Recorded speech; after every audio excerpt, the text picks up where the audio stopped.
இயேசுவே நன்றி. Hallelujah. Praise the Lord. Praise you, Jesus. Thank you, Jesus. உம் இரத்தத்தால் எங்களுக்கு கழுவும் ஆண்டவரை தூய்மையாக்கும் விடுதலை தாரும். அனைத்து விதமான கட்டுகள் தெரிந்தும் தெரியாமல் வந்து எல்லா கட்டுகளும் உடைக்கப்படட்டும் ஆண்டவரை. கண்கள் திறக்கப்படட்டும். ஆன்மீக கண்கள் திறக்கப்படட்டும். Open our eyes. Bind up all the broken wounds. Cut every bondage, Father, by the name of Jesus, we pray. And Mary, to see for us, Hail Mary, full of grace, the Lord is with thee. Blessed are you amongst women, blessed is the fruit of thy womb, Jesus. Holy Mary, Mother of God, pray for us sinners, now and at the hour of our death. Amen. இன்னைக்கு திருப்பாடல் 88வது அதிகாரத்தில் இருக்கின்றோம். திருப்பாடல் 88ல இவர் எழுதினவர், இந்த பாடலை எழுதுகின்றவர் ஹேமான் அப்படின்றவர். அவரோட வாழ்க்கை வந்து எளிதாக, சின்ன வயசுல இருந்தே வந்து அவருக்கு கஷ்டங்கள் நிறைய இருந்தது. எளிதான ஒரு வாழ்க்கை அவருக்கு கிடையாது. திருப்பாடல் 88ல 15வது வசனம் எடுத்து வாசித்தீங்க அப்படின்னு சொன்னா நீங்க எது புரிஞ்சுக்கலாம். திருப்பாடல் 88ல 15 வாசிக்கிறீங்களா? என் இளமை முதல் நான் துன்புற்று மடியும் நிலையில் உள்ளேன். உம்மால் வந்த பெருந்திகிலால் தளர்ந்து போனேன். ஆமேன். ஆமேன். இளமையிலிருந்து அவருக்கு வந்து சின்ன வயசுல இருந்தே அவருக்கு வந்து கஷ்டங்கள் நிறைய இருந்தது. இப்போ இந்த ஒரு சூழ்நிலையை பார்த்தீங்கன்னா அந்த கஷ்டங்கள் இன்னும் அதிகமாயிருக்கின்றதே ஒழிய கம்மியாகலை. அவர் இறக்கும் தருவாயில் இருக்கின்றார். 3வது வசனத்தை எடுத்து வாசி பார்த்தீங்கன்னா அதை நீங்க புரிஞ்சுக்கலாம். இறக்கும் தருவாயில் இருக்கின்றார் அப்படின்ட்டு அவர் புலம்புகின்றார். 3வது வசனம் வாசிக்கிறீங்களா? 87ல 3. ஏனெனில் என் உள்ளம் துன்பத்தால் நிறைந்துள்ளது, என் உயிர் பாதாளத்தை நெருங்கிவிட்டது. ஆமேன். துன்பத்தால் நிறைந்து பாதாளத்தை நெருங்குகின்ற ஒரு உள்ளத்தை வைத்திருக்கின்றார். ஆனா அவரு முழுமையாக மனம் தளரவில்லை. கடவுள் மேல இருக்கின்ற நம்பிக்கையை அவர் இழக்கவில்லை. அவர் இரு கரத்தை தூக்கி அவர் ஜெபிக்கின்றார். கடவுள் மேல வல்லமையாக செயல்படக்கூடிய கடவுள் மேல அவர் விசுவாசத்தை வைத்திருந்தார். அவர் விசுவாசமானவர் என்று அறிக்கையிடுகின்றார். 11வது வசனம் 10, 12, 13, 11 வாசிங்க, நீங்க பார்க்கலாம். இந்த ஒரு சூழ்நிலையை இன்னும் ஆழமாக தெளிவாக உங்க வாழ்க்கையில புரிஞ்சுக்கணும் அப்படின்னு சொன்னா மத்தேயு 14வது அதிகாரம், மத்தேயு 14வது அதிகாரத்தை நீங்க தியானிக்க போறோம். இங்க இயேசு ஆண்டவர் வந்து அவர் தண்ணீரில் நடக்கின்ற ஒரு அதிசயத்தை செய்கின்றார். வல்லமையான ஒரு செயலை அவர் காட்டுகின்றார். ஆனா இங்க ஒரு மத்தேயு 14ல 24வது வசனம். மத்தேயு 14ல 24வது வசனம் வாசிக்கிறீங்களா? அதற்குள் படகு கரையிலிருந்து நெடுந்தொலை சென்று விட்டது. மேலும் எதிர்காற்று அடித்துக் கொண்டிருந்ததால் அலைகளால் படகு அலைக்கழிக்கப்பட்டது. ஆமேன். அலைகளால் பல கஷ்டங்கள், இந்த கடல் சீற்றம், கடல் இவ்வளவு பிரச்சனைகள்லாம் வந்து அவங்க வாழ்க்கையில அனுபவிச்சது அப்படின்றது கடவுளின் திருவுளத்தான். இதே யோனாவின் வாழ்க்கையை நீங்க எடுத்து பார்த்தீங்கன்னா கடவுளின் திருவுளத்தை விட்டு அவரு விலகி சென்றதால் இதை அனுபவிச்சார். நம்ம 2 விதத்துல நம்ம செய்கின்ற தவறுனால நம்ம சில பிரச்சனைகளை வாழ்க்கையில அனுபவிக்கலாம். சில பிரச்சனைகள் பார்த்தீங்கன்னா நம்ம விதைத்த பிரச்சனைகளா இருக்கும், நம்ம செய்த தவறுகள்னால வந்து இதா இருக்கும். ஆனா இந்த சீடர்களோட வாழ்க்கையில வந்த பிரச்சனை அப்படின்றது அவங்க தவறுனாலையோ இது கடவுளோட சித்தத்தினால வந்தது. இயேசு ஆண்டவருக்கு இந்த கடல் சீற்றம் வரும் அப்படின்னு அவருக்கு தெரியுமா? இந்த அலைகள் இந்த மாதிரி வரும் அப்படின்ற அவருக்கு தெரியுமா? உறுதியாக தெரியும். தெரிஞ்சுதான் இந்த கடல் சீற்றம் தெரியும், தெரிஞ்சுதான் அவர் அனுப்புகின்றார். 22வது வசனத்தை எடுத்து வாசிப்பார். அவர்தான் நீங்க படகுல ஏறி போங்க அப்படின்னு சொல்லி ஒரு கட்டளை எடுக்கின்றார். 14வது அதிகாரத்துல 22. கூட்டத்தினரை அவ்விடத்திலிருந்து அனுப்பி கொண்டிருந்தார். அப்பொழுது சீடரை உடனே படகேறி தமக்கு முன் அக்கறைக்கு செல்லுமாறு அவர் கட்டாயப்படுத்தினார். ஆமேன். ஆமேன். கட்டாயப்படுத்துகின்றார். இங்க இயேசு ஆண்டவர் தான் வந்து அவரு வற்புறுத்தி அனுப்புறார். வற்புறுத்தி அனுப்புற ஒரு சூழ்நிலை இது. இந்த கடல்ல இந்த பிரச்சனைகள்லாம் வரும் தெரியும் அவருக்கு, தெரியாமலாம் கிடையாது. ஆனா கடவுள் திருவுளத்தில், ஆண்டவர் திருவுளத்தில் நம்ம இருக்கும்போது, நம்ம கடல்ல இருந்தாலும் நமக்கு பாதுகாப்பு இருக்கு. ஆனா கடவுளின் திருவுளத்திற்கு மாறாக நம்ம சுய சிந்தனையால நம்ம கரையில இருந்தாலும் நமக்கு வந்து ஒரு பாதுகாப்பு இருக்காது. கரையில இருந்தாலும் பாதுகாப்பு இருக்காது. ஆனா கடவுளின் திருவுளமாக இருந்தால், எவ்வளவு பெரிய கடல் சீற்றம் இருந்தாலும் சரி, நமக்கு கடவுளோட பாதுகாப்பு இருக்கும். விபிலியத்தை நீங்க வாசிக்கும் போது 2 விதமான கடல் சீற்றங்கள் இருக்கு. 2 விதமான பிரச்சனைகள் இருக்கு. ஒன்று அப்படின்றது கரெக்ஷன்.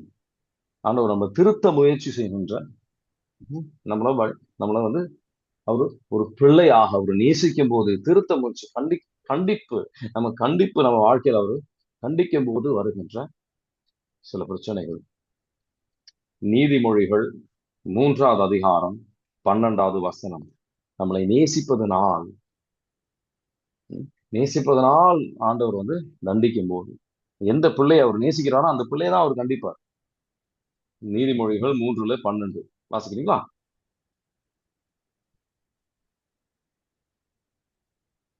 நீதிமொழிகள் 3:12வது வசனம். தன் அருமை மகனை கண்டிப்பது போல் ஆண்டவர் தாம் யாரிடம் அன்பு கொண்டிருக்கின்றாரோ அவர்களை கண்டிக்கின்றார். ஆமேன். ஆமேன். யாரிடம் அன்பு கொண்டு இருக்கின்றாரோ அவரை கண்டிப்பார். கண்டிப்பு, சில தண்டனைகள், சில வேதனைகள் நம்ம நன்மைக்காக. ஸ்டார்ம்ஸ் ஆஃப் பெர்ஃபெக்ஷன் அப்படின்னு சொல்லுவாங்க. இது தண்டனை இருந்து வருகின்ற சில பிரச்சனைகள் நம்ம வாழ்க்கையில. சில விதமான பிரச்சனைகள் அப்படின்றது அவரோட நிறைவில் பங்கு பெறுவதற்காக. எப்படி விண்ணக தந்தை நிறைவானவராக இருக்கின்றாரோ, நம்ம நிறைவானவர்களாக ஆகணும் அப்படின்றதுக்காக, நம்மளை வளர வைப்பதற்காக, அவரோட நம்ம விசுவாசம் நிறைவான ஒரு விசுவாசமா மாறணும்ன்றதுக்காக. யோனா வாழ்க்கையில வந்த கடல் சீற்றம் அவர் கீழ்ப்படியாததுனால வந்து ஆண்டவர் தண்டிக்கின்றார். அவர் செய்கின்ற தவறை புரிந்து கொள்ள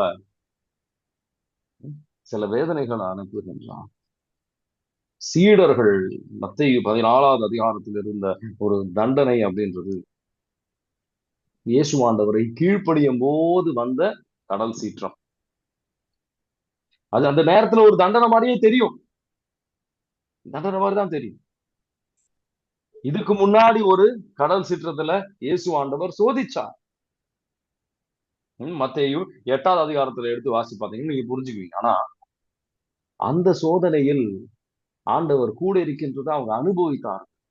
கடவுள் கூட இருக்கிறாரு, ஆனா கடவுளுக்கு வந்து அந்த அளவுக்கு இவருக்கு ஏதாவது செய்ய முடியுமா? அப்பவும் நம்பிக்கை கம்மிதான். ஆனா இந்த ஒரு கடல் சீற்றத்தில் அவர் அந்த இடத்திலேயே இல்லை. பல நேரத்துல கடவுள் கைவிட்டது போல் இருக்கு. கடவுள் கைவிட்டுட்டார். பல கிறிஸ்துவர்களுக்கு, முக்கியமா இந்த காலகட்ட கிறிஸ்துவர்களுக்கு நமக்கு தவறான ஒரு எண்ணம் என்ன அப்படின்னு பாத்தீங்கன்னா, இயேசு ஆண்டவர் பின்னாடி சென்றா எல்லாம் சரியாயிடும், இனி பிரச்சனைகள் எல்லாம் நீங்கிடும் அப்படின்ட்டு ஒரு தவறான எண்ணம் இருக்கு. ஆனா அது மிகப்பெரிய ஒரு தவறான எண்ணம். இந்த ஒரு தவறான எண்ணம் போதும் சாத்தான் நம்ம வந்து கடவுளை விட்டு விலகி கொண்டு செல்லும். இந்த ஒரு தவறான எண்ணத்துக்கு நம்ம எந்த சூழ்நிலையும் நம்ம மனதில் வந்து கூடாது. யோவான் நற்செய்தி 16:33 ஆண்டவர் இது, இந்த உலகத்தில் இருக்கிற வரைக்கும் உங்களுக்கு இந்த பிரச்சனைகள்லாம் இல்லாம இருக்காது. அது ஒரு வாக்குத்தத்தம். யோவான் நற்செய்தி 16:33 வாசிக்கிறீங்களா? என் வழியாய் நீங்கள் அமைதி காணும் பொருட்டே நான் இவற்றை உங்களிடம் சொன்னேன். உலகில் உங்களுக்கு துன்பம் உண்டு, எனினும் துணிவுடன் இருங்கள், நான் உலகின் மீது வெற்றி கொண்டு விட்டேன் என்றார். ஆமென். உலகில் துன்பம் உண்டு. யாருக்கா இருந்தாலும் சரி, நல்லவனா இருக்கிறோம், நல்லவனா இல்ல, எல்லாருக்கும் துன்பம் உண்டு. அது ஒரு ஓமை வழியாக இயேசுவானவர் ரொம்ப தெளிவாக சொல்லியிருக்கிறார். மத்தேயு 7வது அதிகாரத்தில் ஆண்டவர் வார்த்தைப்படியா நடந்தாலும் சரி, நடக்கலனாலும் சரி, துன்பம் உண்டு. ஆனா ஆண்டவர் வார்த்தைப்படியாக நடக்கும்போது அவர் கரம், நம்ம கரம் பிடிப்பதை நம்ம உணரவில்லை என்றாலும் அவர் கரம் பிடித்து நம்ம செல்ல முடியும். மத்தேயு 7வது அதிகாரம் 24ல இருந்து மழை வந்தது, அலை அடைக்கும், பல பிரச்சனைகள் இருக்கும். ஆனா நம்ம வீடு நொறுங்கி ஒண்ணில்லாம ஆகாது. மத்தேயு 7வது அதிகாரம் 24ல இருந்து 27 வரைக்கும். ஆகவே நான் சொல்லும் இவ்வார்த்தைகளை செயல்படுகிற எவரும் பாறை மீது தம் வீட்டை கட்டிய அறிவாளிக்கு ஒப்பாவார். மழை பெய்தது, ஆறு பெருக்கெடுத்து ஓடியது, பெருங்காற்று வீசியது, அவை அவ்வீட்டின் மேல் மோதியும் அது விழவில்லை, ஏனெனில் பாறையின் மீது அதன் அடித்தளம் இடப்பட்டிருந்தது. நான் சொல்லும் இந்த வார்த்தைகளை கேட்டு இவற்றின்படி செயல்படாத எவரும் மணல் மீது தம் வீட்டை கட்டிய அறிவிலிக்கு ஒப்பாவார். மழை பெய்தது, ஆறு பெருக்கெடுத்து ஓடியது, பெருங்காற்று வீசியது, அவை அவ்வீட்டை தாக்க அது விழுந்தது, இவ்வாறு பேரழிவு நேர்ந்தது. ஆமென். ஆமென். ஆனா இந்த மத்தேயு 14 இருக்கிற அந்த கடல்ல இருக்கின்ற ஒரு சூழ்நிலையை இங்க பாத்தீங்கன்னா, இந்த காலகட்ட ஒரு சூழ்நிலையை நம்ம ரொம்ப எளிதாக ஒப்பிட்டு பார்க்கலாம். நம்ம கடவுளோட பிள்ளைகளாக இந்த கடலில் நம்ம இருக்கிறோம். இந்த கடல் சீற்றத்தில் தான் இருக்கும். இயேசுவாண்டவர் நமக்காக என்ன செய்து கொண்டு இருக்கின்றார்? அவர் ஜெபித்து கொண்டு இருக்கின்றார், நமக்காக பரிந்துரை செய்து கொண்டிருக்கின்றார். ரோமியர் 8வது அதிகாரம் 34வது வசனம், ரோமியர் 8:34 நமக்காக பரிந்துரை செய்து கொண்டிருக்கின்றார். நம்ம வேதனைகள் அவருக்கு தெரியும், நமக்காக ஜெபித்து கொண்டிருக்கின்றார். நம்ம விசுவாசம் திடப்படணும் அப்படின்றதுக்காக, இந்த சூழ்நிலையில் நம்ம மனம் தளரக்கூடாதுன்றதுக்காக நமக்காக பரிந்துரை செய்து கொண்டிருக்கின்றார். ரோமியர் 8:34. அவர்களுக்கு யார் தன்னை தீர்ப்பு அளிக்க இயலும்? இறந்து ஏன் உயிருடன் எழுப்பப்பட்டு கடவுளின் வலப்பக்கத்தில் இருக்கும் கிறிஸ்து இயேசு நமக்காக பரிந்து பேசுகிறார் அன்றோ? ஆமென். ஆமென். இயேசு ஆண்டவர் மட்டும் கிடையாது, ஆவியானவர் நமக்குள் இருந்து அவர் பரிந்து பேசிக் கொண்டிருக்கின்றார். ரோமையர் 8:26, 27 வாசிக்க தேவையில்லை. மாதாமா நமக்காக பரிந்து பேசிக் கொண்டிருக்கின்றார். புனிதர்கள் நமக்காக பரிந்து பேசிக் கொண்டிருக்கின்றார்கள். தூதர்கள், காவல் தூதர் நமக்காக பரிந்து பேசிக் கொண்டிருக்கின்றார்கள். ஹெப்ரியர் 12:1, திருவெளிப்பாடு 8:3-4 நமக்காக பல பேர் நமக்காக பரிந்து பேசிக் கொண்டிருக்கின்றார்கள். நம்மளை கைவிடல. இயேசுவாண்டவர் நம்மோடு இருக்கின்றது போல நமக்கு தெரியாது, நமக்கு தோணாது. ஆனா மாதாமா நமக்காக பரிந்து பேசிக் கொண்டிருக்கின்றார். தூதர்கள், புனிதர்கள் நமக்காக பரிந்து பேசிக் கொண்டிருக்கின்றனர். உங்களுக்கு தெரியும் உண்மையா, அடுத்த உங்க வீட்டுல இருக்கிற அடுத்த ஒரு அறையில் அவங்க எல்லாருமே நமக்காக ஜெபித்து கொண்டிருக்கின்றார்கள் அப்படின்னு சொன்னா நமக்கு எவ்வளவு ஒரு உற்சாகத்தை தரும் அப்படின்னு யோசிப்பாங்க. எவ்வளவு ஒரு உற்சாகத்தை தரும் அப்படின்னு யோசிப்பாங்க. நம்ம மனம் தளர மாட்டோம். எந்த ஒரு சூழ்நிலையாக இருந்தாலும் எனக்காக என் ஆண்டவர் ஜெபித்து கொண்டு இருக்கின்றார். நான் இந்த ஒரு சாட்சியை சொல்லணும்னு நான் விரும்பல. அதை பிளான் பண்ணிட்டு வரல. ஆனா ஆவியானவர் உணர்த்துற ஒரு மிக முக்கியமான ஒரு நிகழ்வு என் வாழ்க்கையில, என் குடும்பத்தில் ஒரு பெரிய ஒரு பிரச்சனை இருந்த ஒரு சூழ்நிலையில, என்ன செய்யணும் ஏது செய்யணும்னு தெரியாத ஒரு சூழ்நிலையில மாதாமா ஒரு அனுபவம். மாதாமா என் வீட்டுக்குள்ள வருகின்றதை என்னால உணர முடிகின்றது.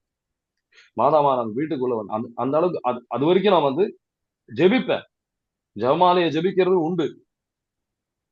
ஆனா அதுக்கப்புறம் அந்த ஒரு சூழ்நிலையில இருந்து அதுக்கப்புறம் மாதாமா வீட்டுக்கு வந்த ஒரு சூழ்நிலையில இருந்து அவங்க எனக்காக பரிந்து பேசிக் கொண்டிருக்கின்றார்கள் என்ற உணர்கின்ற ஒரு சூழ்நிலையிலிருந்து, எனக்காக இயேசு ஆண்டவர் அனுப்பியிருக்கின்றார் அப்படின்ற உணர சூழ்நிலையிலிருந்து அவங்களோட இருக்கின்ற உறவு ஆழப்பட்டது. நமக்காக பல நேரத்தில் நம்மளால உணர முடியாம இருக்கலாம், அதுக்காக அவங்க ஜெபிக்கல அப்படின்றது கிடையாது. என்னால அந்த ஒரு சூழ்நிலையில ரொம்ப ஒரு இக்கட்டான ஒரு சூழ்நிலை. ஒரு 2-3 வருஷத்துக்கு முன்னாடி நமக்காக நம்ம தேவைகளை அறிந்தவர், நம்ம பயத்தை அறிந்தவர்.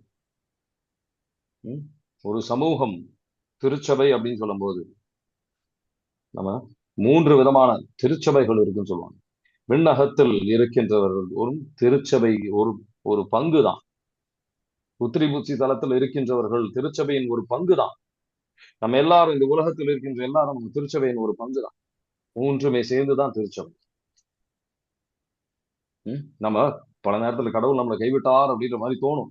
சாத்தா நம்ம மனதில் போடுகின்ற ஒரு தந்திரம். நம்மள மாதிரி யாரும் கஷ்டப்படல அப்படின்னு நமக்கு தோணும். அது சாத்தா நம்ம மனதில் போட்டு கொண்டிருக்கின்ற ஒரு தந்திரம். நம்மளை கடவுளை விட்டு விலகி சொல்றது. தாவீது பல நேரத்துல திருப்பாடல் நம்ம கவனிச்சிருக்கோம், நம்ம ஆசை இருக்கும். கடவுள் வந்து ரொம்ப வெகு தூரம் இருக்கிற மாதிரி இல்ல. இமானுவேல், கடவுள் நம்மோடு இருக்கின்றார். பவுல் பவுல் பவுல் அந்த மாதிரி, பவுலுக்கே வந்து அந்த மாதிரி ஒரு உணர்வு இருந்தது. 2 கொரிந்தியர் 1ஆம் அதிகாரம் 8-10. நான் செத்துருவேன் நினைச்சிட்டேன் அப்படின்றாரு பவுல். ஆனா கடவுள் கைவிடவில்லை. 2 கொரிந்தியர் 1ஆம் அதிகாரம் 8-10 வாசிக்கிறீங்களா? சகோதர சகோதரிகளே, ஆசியாவில் எங்களுக்கு நேரிட்ட இன்னல்களை பற்றி நீங்கள் அறிந்திருக்க வேண்டுமென நாங்கள் விரும்புகிறோம். அவை எங்களை அளவுக்கு மிஞ்சி வாட்டின, எங்களால் தாங்க முடியாத சுமையாக மாறின.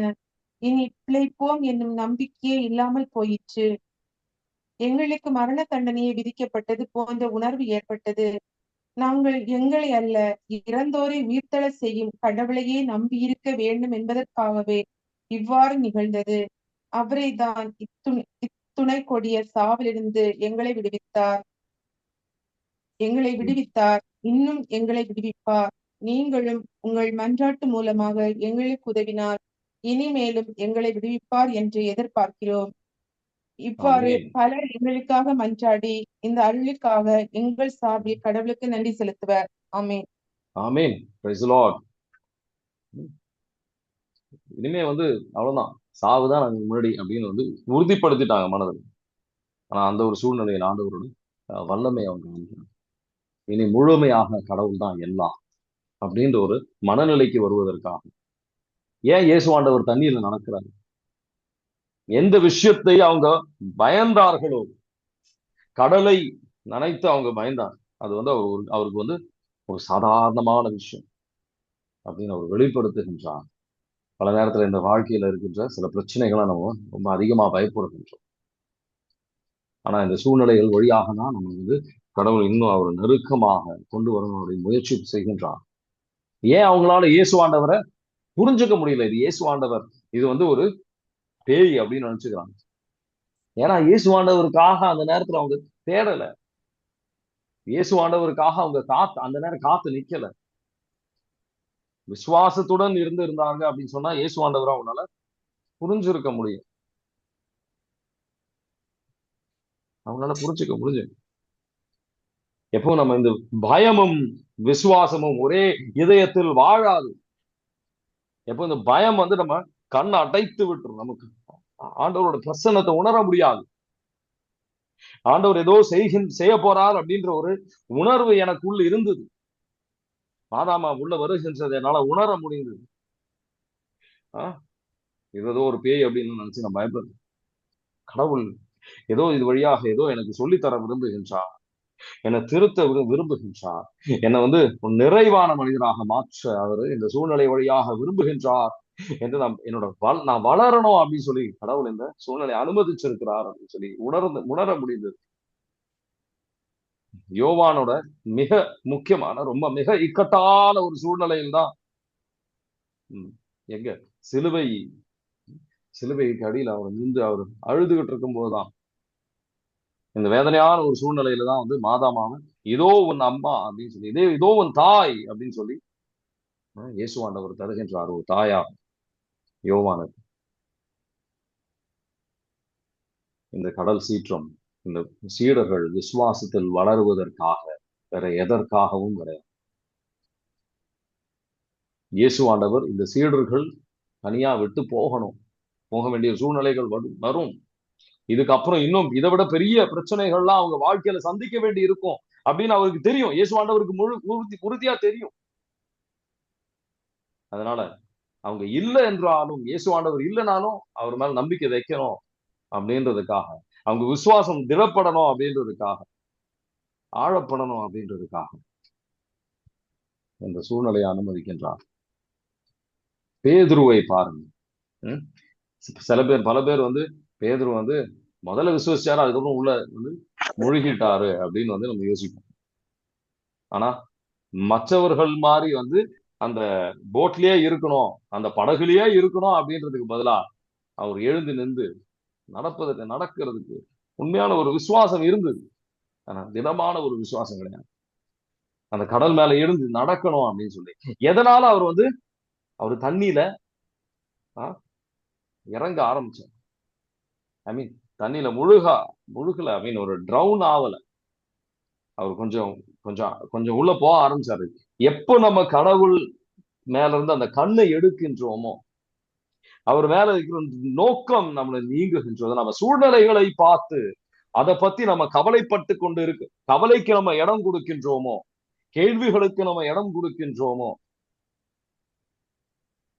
அந்த ஒரு வசனம் மத்தேயு 14:31 அந்த வசனத்தோட அர்த்தம் இருமனதாக இருப்பதன் அடையாளம். அது வாசிக்கிறேன். 14:31. இயேசு உடனே தம் கையை நீட்டி அவரை பிடித்து, நம்பிக்கை குன்றியவனே, ஏன் ஐயம் கொண்டாய் என்றார். ஆமென். நம்பிக்கை குன்றியவன் அப்படின்னா அர்த்தம் என்ன? ரெண்டு மனதாக, ரெண்டு விதமான சிந்தனைகள் அவர் மனதுக்குள்ள போய்கிட்டு. ஒரு சிந்தனை நமக்கு போதும், ஒரு சிந்தனை மட்டும் கிடையாது. நமக்கு அவர் ஆண்டவரை கூக்குரலிட்டு அழுகின்றார், கடவுளே அப்படின்னு சொல்லி அழைக்கின்றார். இந்த சூழ்நிலையை நினைச்சு அவர் பேதுரு 1 பேதுரு 3ஆம் அதிகாரம் 12வது வசனத்துல இது எழுதியிருப்பார் அப்படின்னு சொல்றோம். 1 பேதுரு 3:12. ஆண்டவரின் கண்கள் நேர்மையானவர்கள் மேல் அவர் கண்கள் இருக்கின்றது, அவர் செவிகள் திறந்திருக்கின்றது அவர்களுடைய ஜெபத்திற்கு. 1 பேதுரு 3:12 வாசிக்கிறீங்களா? ஏனெனில் ஆண்டவரின் கண்கள் நேர்மையானவர்களை நோக்குகின்றன, அவர் செவிகள் அவர்களது மன்றாட்டை கேட்கின்றன. ஆண்டவரின் முகமோ தீமை செய்வோருக்கு எதிராக இருக்கின்றது. ஆமென். இந்த ஒரு நிகழ்வு பேதுருக்கு ரொம்ப கஷ்டமான ஒரு நிகழ்வு தான். ஆனா இது வளருவதற்கு, அவரை புரிந்து கொள்வதற்கும் கடவுளை புரிந்து கொள்வதற்கும் அவருக்கு ஒரு பயனாக இருந்தது. எனக்கும் அதே மாதிரிதான் அந்த ஒரு சூழ்நிலை. என்னையும் புரிந்து கொள்ள முடிஞ்சது, கடவுளையும் புரிந்தது. வாழ்க்கையில இருக்கிற இந்த கடல் சீற்றங்கள், சில பிரச்சனைகள் எளிதாகலாம் இருக்காது. ஆனா அது ஒரு தேவையான விஷயம். ஆண்டவர் மேல் நம்பிக்கை வைக்கிறதுக்கு பிரச்சனைகள் இல்லாம நம்பிக்கை வைக்க வாய்ப்பே கிடையாது. விசுவாசம் அப்படின்றது என்ன? விசுவாசம் அப்படின்னா என்ன? பல விதமான ஆதாரங்கள் இல்லாத போதும் நம்பிக்கை வைப்பது கிடையாது. கீழ்ப்படிவது. சில சூழ்நிலைகள் ரொம்ப மோசமான சூழ்நிலைகளா ஆனாலும் சரி பரவாயில்ல, நான் நம்பிக்கை வைக்க தயார். இன்னும் இந்த நிகழ்வு இன்னும் மோசமாகலாம், இந்த சூழ்நிலை இன்னும் மோசமாகலாம், ஆனாலும் நான் நம்பிக்கை வைக்கிறதுக்கு தயார், நான் கீழ்ப்படிவதற்கு தயார். அதுதான் விசுவாசம் அப்படின்னு சொல்லி. Obeying in spite of consequences ன்னு சொல்லுவாங்க. Faith is not believing in spite of evidence, but obeying in spite of consequence. நான் இதை செய்வதற்கு என்ன எவ்வளவு இக்கட்டான சூழ்நிலை ஆகுங்க, எவ்வளவு கஷ்டமான நிகழ்வுகள் வரலாம், ஆனாலும் நான் கீழ்ப்படிக்கணும். அதுதான் விசுவாசம். சிறு பிள்ளைகளை போல் நம் கடவுளை விசுவசிக்க அவர் அழைக்கின்றார். அவர் விசுவசிக்க அழைக்கின்றார். கடைசியில பேதுரும் இயேசு ஆண்டவரும் நடந்து அந்த படகுக்கு செல்கின்றார்கள். பேதுருக்கு நடந்த நிகழ்வு அவருக்கும் அவரோட சீடர்கள் எல்லா சீடர்களுக்கும் ஒரு ஆசீர்வாதமாக முடிந்தது. இயேசுவனோட வல்லமையை பார்க்கும்போது பார்க்கும்போது மத்தேயு 8வது அதிகாரத்துல இதே மாதிரி ஒரு கடவுள் சீற்றம் தான். என்ன ஒரு மனிதன் இவன் அப்படின்ற மாதிரி அவங்க வந்து ஆச்சரியப்படுகின்றாங்க. ஆனா இந்த ஒரு நிகழ்வில் அவங்க ஆராதனைக்கு செல்கின்றார்கள். அதான் ஒரு வித்தியாசம். இது ஒரு முக்கியமான ஒரு விஷயம், நீங்க புரிஞ்சுக்க வேண்டியது. மத்தேயு 8வது அதிகாரம் 23 27 என்ன ஒரு மனுஷன் அப்படின்ற மாதிரி ஆச்சரியப்படுகின்றார்கள். வாசிக்க தேவையில்லை, நேரம் இல்லை நம்ம. ஆனா இந்த ஒரு நிகழ்வுல மத்தேயு 14 22 30 எல்லாம் வாசிக்கும் போது அவங்க ஆராதனைக்கு செல்கின்றார்கள். ஆராதனைக்கு எவ்வளவுக்கு இக்கட்டான சூழ்நிலைகள் வருகின்றதோ அவ்வளவுக்கு நம்ம ஆண்டவரை நெருங்கி செல்லலாம். அவர் நம்மளை தேடி வருகின்றார். நமக்காக அவரோட பரிந்துரை இன்னும் ஆழமாக இருக்கின்றது. நம்ம மனம் தளராமல் இருக்க தயாரா? நம்ம விசுவாசத்தின் நிலை எப்படி இருக்கு? நம்ம கரையை விட்டு ரொம்ப தூரம் இருக்கிற மாதிரி இருக்கு. அதுக்காக கடவுளால நம்மளை நெருங்கி வர முடியாதுன்றது கிடையாது. பிரச்சனைகளுக்கு ஒரு தீர்வே இல்லாத மாதிரி இருக்கு. அதுக்காக கடவுள் நம்மளை கைவிட்டுட்டாருன்றது இல்லை. நம்ம விசுவாசத்தை திடப்படுத்துவதற்காக எல்லா சூழ்நிலையிலும் ஆண்டவரோட கேள்வி ஒன்றுதான். இன்னும் ஆராதனையில் ஆழப்படுவதற்கு அவர் அழைக்கின்றார். மத்தேயு 14:33 வாசிக்கிறீங்களா?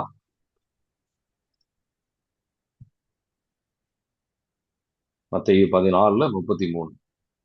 படகில் இருந்தோர் இயேசுவை பணிந்து உண்மையாகவே நீ இறைமகன் என்றனர்.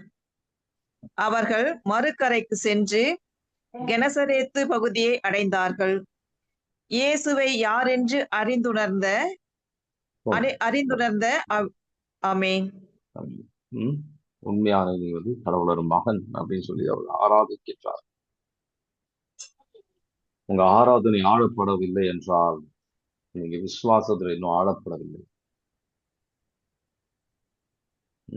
ஆழமான உறவுக்கு நீங்க உங்களால வர முடியாது. விசுவாசம் திடப்படாமல் ஆழமான உறவுக்கு வர முடியாது. எது நேர்ந்தாலும் நன்றி சொல்ற எண்ணம் நமக்கு இல்லை என்றால் விசுவாசம் ஆழப்படவில்லை. நம்மளால ஆழமான ஆராதனைக்கு வர முடியாது. சாத்தான் விடமாட்டான். பல விதமான கேள்விகள் நம்ம மனதில் இருக்கும். எல்லா கேள்விகளுக்கும் ஒரே பதில், என்னோடு இருக்கின்றவர் எல்லா சூழ்நிலையோடும் வல்லமையானவர் அப்படின்றது. வேற ஒண்ணுமே இல்லை. இன்னைக்கு தியானித்த விஷயங்கள்ல உங்களுக்கு ஏதாவது கேள்விகள் இருக்கா? தயக்கப்படாம கேள்வி.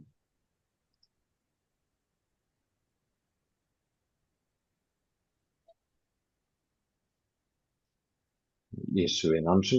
ஹல்லேலூயா. Praise the lord. உமது ரத்தத்தால் எங்களை கழுவும் ஆண்டவரே, தூய்மையாக்கும், விடுதலை தாரும். எந்த விதமான கடல் சீற்றம் இருந்தாலும் எங்களை நீங்க ஆயத்தப்படுத்தி கொண்டிருக்கின்றீர்கள், எங்களை திடப்படுத்தி கொண்டிருக்கின்றீர்கள். நாங்கள் விசுவசிக்கின்றோம் ஆண்டவரே. தண்டனையாக இருந்தாலும் சரி, இல்லை எங்களை நிறைவானவர்களாக மாற்றுவதற்காக இருந்தாலும் சரி, எங்களை நீங்க கைவிட மாட்டீர்கள் அப்படின்னு நாங்கள் நம்புகின்றோம் ஆண்டவரே. இன்னொரு ஆழமான நம்பிக்கைக்கு வருவதற்கு, ஐயப்பாடின்றி நம்புவதற்கு, முழுமையான நம்பிக்கைக்கு வருவதற்கு எங்களை கிருபை எங்களுக்கு தாரும் ஆண்டவரே. அனைத்து விதமான கட்டுகள், மனதில் இருக்கின்ற கட்டுகள், இந்த விசுவாசத்தில் ஆடப்படுவது தடையாக இருக்கின்ற எல்லா கட்டுகளும் நீங்கட்டும். Bind and cast every unclean spirit from the mighty name of Jesus, we pray. Amen. God bless you. Have a nice day. Thank you.